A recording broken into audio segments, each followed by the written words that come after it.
দর্শক সবাইকে মাহে রমজানের শুভেচ্ছা। আমি মরিয়ম হোসেন নূপুর আপনাদের সবাইকে আমন্ত্রণ জানাচ্ছি পবিত্র মাহে রমজান উপলক্ষে দীপ্ত টিভির বিশেষ আয়োজন কাজী ফার্মস কিচেন নিবেদিত সহজ ইফতারে।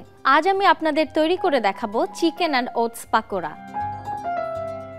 পাকোড়া তৈরি করার জন্য আমি ব্যবহার করছি কাজী ফার্মস কিচেনের চিকেন ব্রেস্ট বোনলেস, ব্যবহার করছি কাজী ফার্মস কিচেনের ডিম, কাজী ফার্মস কিচেনের টমেটো কেচাপ, আরও লাগছে কাজী ফার্মস কিচেনের সুইট চিলি সস, লাগছে ধনেপাতা কুচি, ওটস, লাগছে কাজী ফার্মস কিচেনের ডিম যেটা আমি আগেই দেখিয়ে দিয়েছি, গোলমরিচ গুঁড়ো, পাতাকপি কুচি, লবণ, তেল, কাঁচামরিচ কুচি, লাগছে চিকেনের ব্রেস্ট পিস, নিচ্ছি গাজর কুচি, পেঁয়াজ কুচি, রসুন কুচি এবং সয়া সস।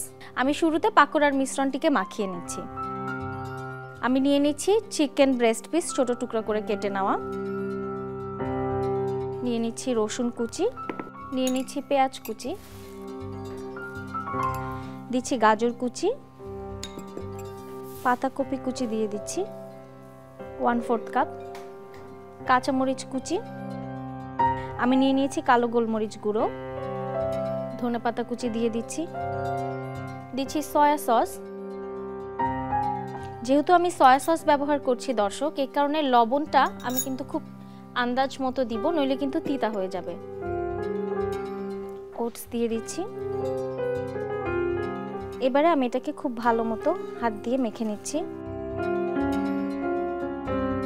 দর্শক আমি এখন এটার মধ্যে একটু ডিম দিয়ে নেব। দর্শক কাজী ফার্মস কিচেনের ডিমগুলোতে কিন্তু কোনো ধরনের অ্যান্টিবায়োটিক রেসিডিউ নেই এবং নিজস্ব খামারে ভেজিটেবল ফিড চিকেন তারা ব্যবহার করে থাকে তাদের যে কোনো প্রোডাক্টে, এবং আমরা যে বোনলেস ব্রেস্ট পিসগুলো ব্যবহার করলাম সেগুলোতেও কিন্তু কোনো ধরনের কোনো অ্যান্টিবায়োটিক রেসিডিউ নেই। আর তাদের যে খামারে পালিত মুরগিগুলো সেগুলোতে কিন্তু তারা সবসময় ভেজিটেবল ফিড দিয়ে থাকে, কোনো ধরনের হার্মফুল কোনো ফিড কিন্তু তাদের মুরগিকে তারা দেয় না। নিশ্চিন্তে পরিবারের জন্য কাজী ফার্মস কিচেনের বোনলেস চিকেন ব্রেস্ট পিসগুলো কিন্তু আপনারা ব্যবহার করতে পারেন। আমি তেলটা গরম হতে দিচ্ছি।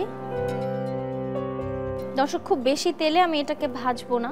আমি এখন টমেটো কেচাপ আর সুইট চিলি সস সামান্য একটু আমার পাকোড়ার মিক্সতে দিয়ে দিচ্ছি। কাজী ফার্মস কিচেনের সস এবং কেচাপগুলোতে কিন্তু কোনো ধরনের ক্ষতিকারক কোনো প্রিজারভেটিভ তারা ব্যবহার করে না।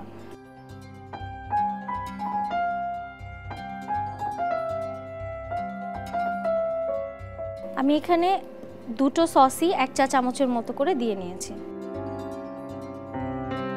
আমার তেল গরম হয়ে গিয়েছে, আমি এটাকে একটু মিডিয়াম আঁচে, যেহেতু আমার মুরগিগুলো কাঁচা আমি দিয়েছি, একটু মিডিয়াম আঁচে কিছুক্ষণ সময় নিয়ে পাকোড়াগুলোকে ভেজে নেব। পাকোড়াগুলো দিয়ে দিচ্ছি।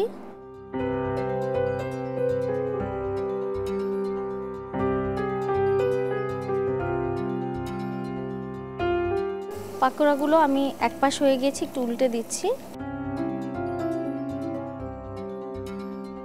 দর্শক আমার পাকোড়াগুলো কিন্তু ভাজা হয়ে গিয়েছে, আমি তুলে নিচ্ছি। ব্যাস, আমি এখানে আরো এক ব্যাচ পাকোড়া দিয়ে দিচ্ছি।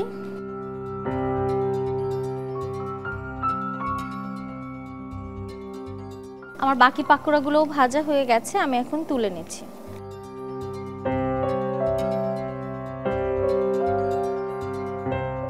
চুলোটা নিভিয়ে আমি সার্ভিং বলে এগুলো ডিশ আউট করে নিচ্ছি।